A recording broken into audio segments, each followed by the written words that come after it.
I can tell you when me and Psycon met in middle school. It was 2015, was it? I want to say. I think so. And we met, and that was that. I feel like that was the NASA trip, wasn't it? Yes. That came later. Yeah. Huh? So we met in person because obviously I'm dating, his sister at the time. Now I'm married to her, which is awesome. But you came down and we met in person for the first time, and we went to go check out NASA in Houston, and boy, that was fun as hell. Hey, check your audio. Check my audio. It's not me that's causing the echo. It's the scene. Yeah, I know what's going on here. Hold on. Okay. I will get that fixed a little bit later. Okay. That's fixed for now though. No, that's his camera. I know what's going on. Yeah, that's just the way that's set up. But so away we go. So it was probably shortly after that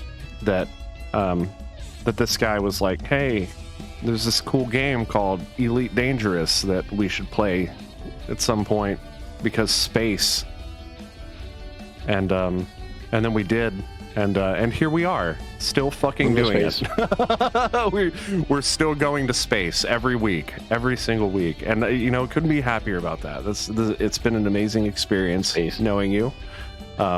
And I think that you've had a huge impact on my life.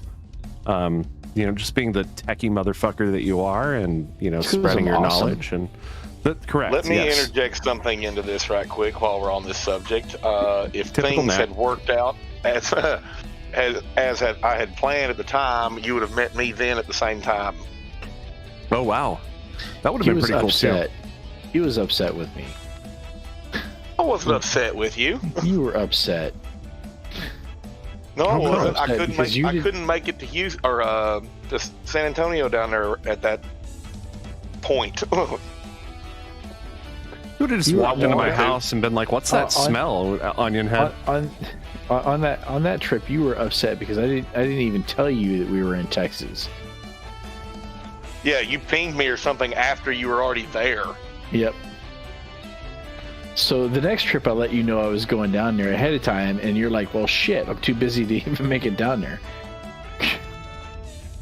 So, continuing the story, we started playing Elite Dangerous, and eventually we would start streaming it with the what was it, the Super Happy Fun Time live stream or something like that. Name that would change later. It's kind of like what you said. It's like being a band. You come up with that first name, and then you're like, yeah, that was actually pretty stupid. Let's not call it that. You're right. The Oneaters. The Oneaters. Yeah, the Oneaters. What was my band's first name? Self-titled Album, because we were too lazy to come up with a name for our first self-titled album. Yep, that is just as stupid as that sounded. Yes, that's why we didn't keep that name. Self-titled album, self-titled album, self-titled album. that was the joke, but we were like, that's stupid. We should just get a good name. But I digress. So we started playing later. When did we finally decide to start this though? Like Lambda Freelance Ninjas. When did that happen? Do you remember the day that we were like, dude, do you know what we should do? I don't remember when exactly that was, although I could probably track that down. But it was because we decided that it had got big enough with the three of us that it really should come off of your personal YouTube channel. That's right. Yeah.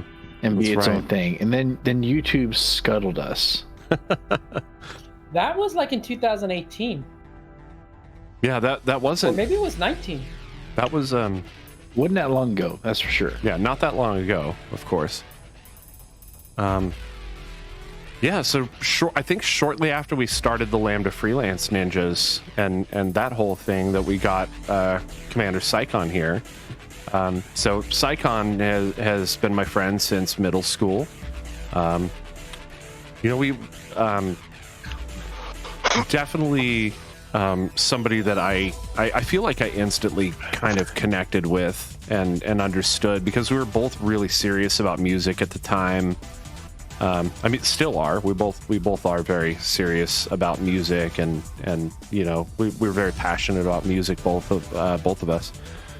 So we hit it off right away, and you remember Dave? We used to like print out. I used to like grab midis from like in Noteworthy Composer. I would print them out, and then we would play them. That was awful, because like it would translate them so terribly. For all sorts of different things, whether it was like game music or different songs or whatnot. I'm surprised we didn't start. How much Umatsu was in there?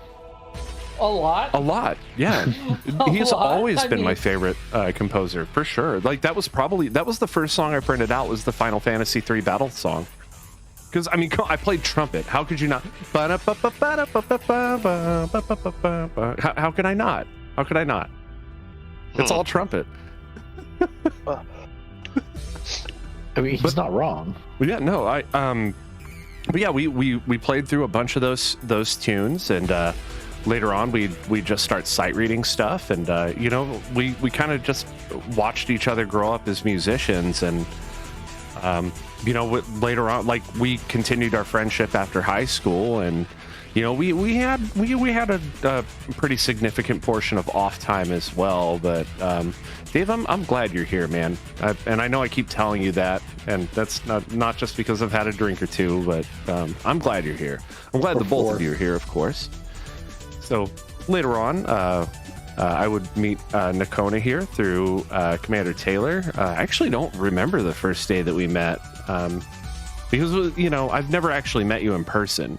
I think I feel like if I had that visual piece of that puzzle, it would be a lot more memorable. But we met through Discord. I haven't been to San Antonio in like 20 years. I live near Austin, actually. Dave is San Antonio. I'm near Austin. I'm from San Antonio, but I do not currently live there, and I have no desire to go back. Actually, now thinking about it, the first time I went to Austin was like 2001, 2002. I went down there for spring break and spent a week down there at a hotel off of 6th Street. Oh, wow. I spent so much time on 6th Street, being a musician and whatnot. Man. Oh, yeah, there's some great little clubs down there. There were. I'm not sure about nowadays. At one point in my life, like, it really started fizzling out, and we couldn't really get the same quality of shows that we could get down there previously, and we just we didn't try anymore. And at that point, it was more about like, let's see what other places we can play in. But 6th Street definitely feels like an old stomping ground of mine, just for as much time as me and the guys spent down there, just walking around, talking to clubs, passing out those. I'm just sitting CDs. here thinking, the last time I was down there, you were what, 13, 14 years old? When was 18. it? Yeah, when was it? 01? Yeah, so we were about 18. I was probably 17, but No, we're not because that young. yeah, we're not that young. Yeah, I'm 37. I'm 37. Mac, I'm not old. These guys are both around about your age. I think I've got 2 years on you and 5 years on VGpunx. And I have 7 years on my wife. It's true. I'm a fucking cradle robber, I guess, or whatever they call that. But I don't care. But yeah, I went down there and I was hanging out in the Hard Rock Cafe. The police. Here come the cradle. Here come the cradle police. Yeah, I was hanging out down there at the Hard Rock Cafe, and a fight broke out. It's kind of neat sitting there and watch the Texas Lottery drawing live. It was actually kind of cool, though. It's actually kind of cool. So yeah, you walk down one street, forget what street it is, but you just walking along, then you stop, you turn to the right. Holy crap, there's a Capitol building.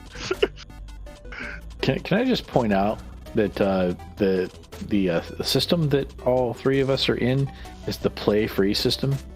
Play free. The region of space is sector. That's a great. In the Veils. You know what the next system is called though? It's the item mall system. Microtransaction. Yeah, we're on the same page. It's the item mall. and then right after that is the DLC sector. The DLC sector. Microtransactions.